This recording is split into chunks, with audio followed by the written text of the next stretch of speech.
오늘은 점과 직선, 그리고 평면의 위치 관계에 대해 알아보겠습니다. 먼저 평면 위에서 점과 직선이 어떤 관계를 맺는지 살펴볼까요? 평면에서 점과 직선의 관계를 보면 점 A는 직선 위에 있고 점 B는 직선 위에 있지 않습니다.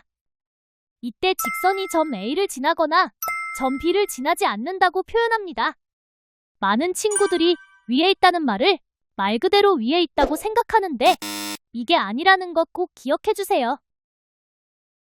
그러면 평면에서 두 직선 사이의 관계는 어떨까요? 평면 위에서 두 직선은 한 점에서 만날 수도 있고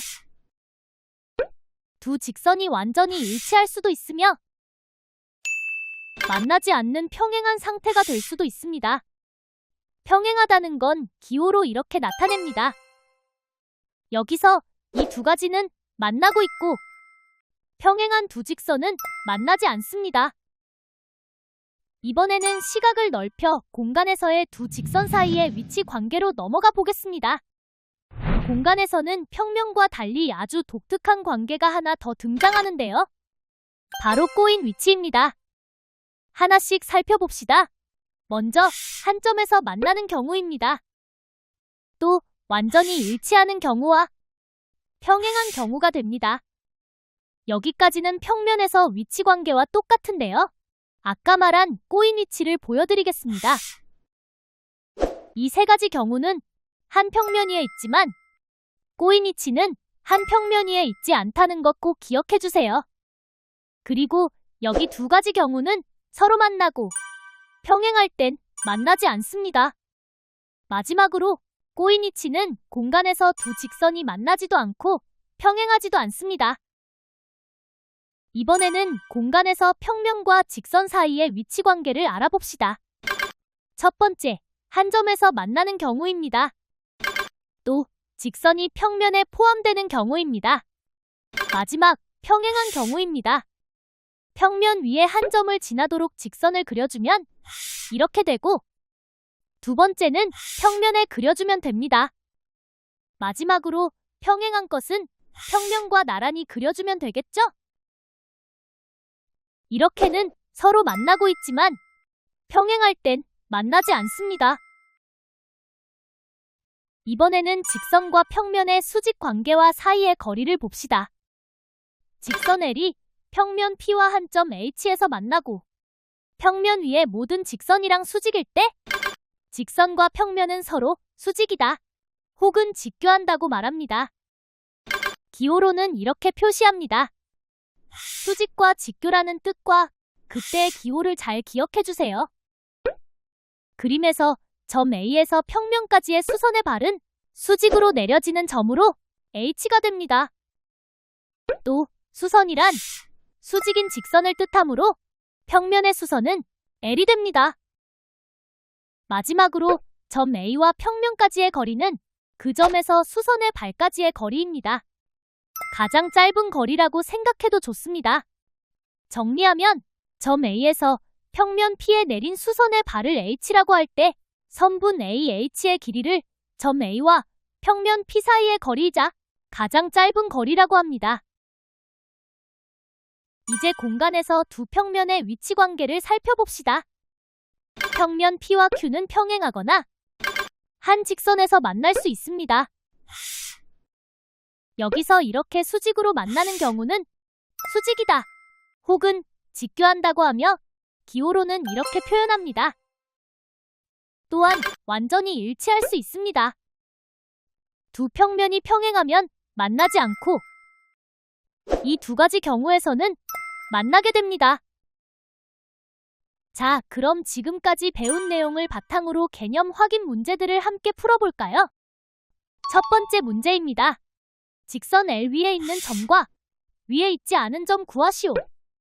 직선 위에 있다는 건 그 직선에 포함되어야 합니다. 따라서 주어진 그림에서 직선 위에 있는 점은 A와 D이고 직선 위에 있지 않은 점은 이렇게 됩니다. 두 번째 삼각기둥 문제입니다. 모서리 AB와 한 점에서 만나는 모서리를 구해봅시다.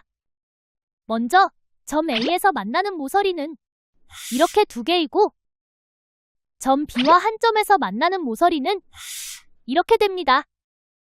모두 적어주면 정답이 됩니다. 그 다음 면 ABC 위에 있지 않은 점을 구해봅시다. 모든 점들을 체크해두고 면에 포함되는 점들은 지워줍시다. 그렇다면 정답은 아래쪽 밑면에 있는 점들이 됩니다. 세 번째, 직육면체 문제입니다. 먼저 모서리 AB와 평행한 모서리들을 찾아봅시다. 이렇게 세 개가 되겠죠? 그 다음 모서리 BC와 꼬인위치에 있는 모서리를 찾아봅시다.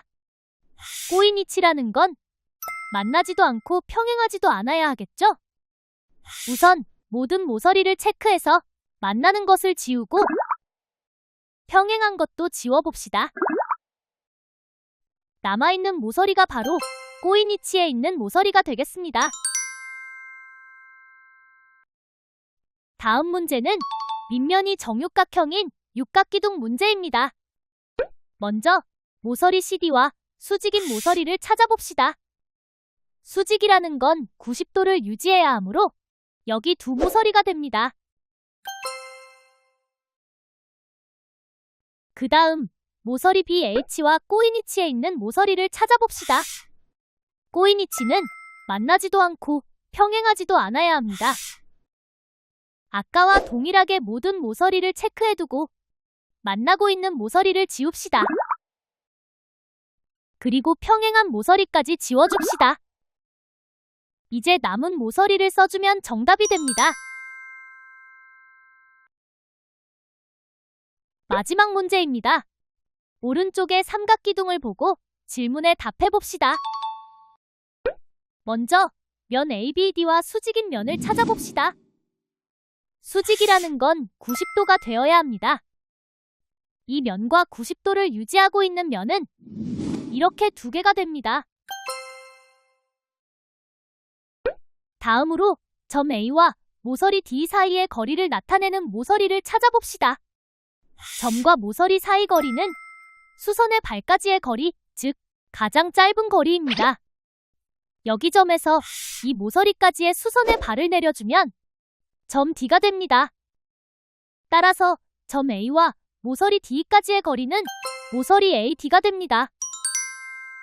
위치 관계는 헷갈리는 개념이 많으니 반드시 복습하자고요.